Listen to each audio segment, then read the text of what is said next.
The spot where a motorcycle collided with an SUV yesterday is prone to accidents. The story first brought you yesterday at 4. A motorcycle rider and a child were injured in this crash.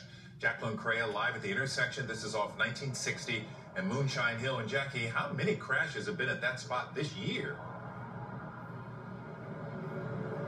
Well, the Harris County Sheriff's Office is telling me that there have been 7 crashes at this intersection in as many months, and the employees at that business behind it say yesterday's was the worst they've seen, with children severely injured.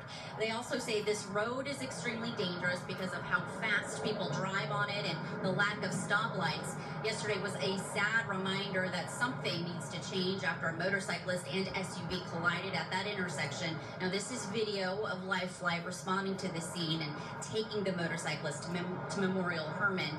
Investigators say he was speeding westbound on 1960 behind another vehicle as the SUV with a mother, a grandmother, and 3 young children in the back waiting in oncoming traffic tried to make a left. The SUV spun out of control, and sadly, investigators say the motorcyclist was thrown right into the SUV, his helmet hitting a 5-year-old child in the head.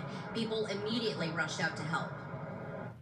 That is the scariest part of it all, is she wasn't doing anything wrong. And now there's a child injured and someone in critical condition that could die, all because there's this dangerous intersection that we don't have a light on.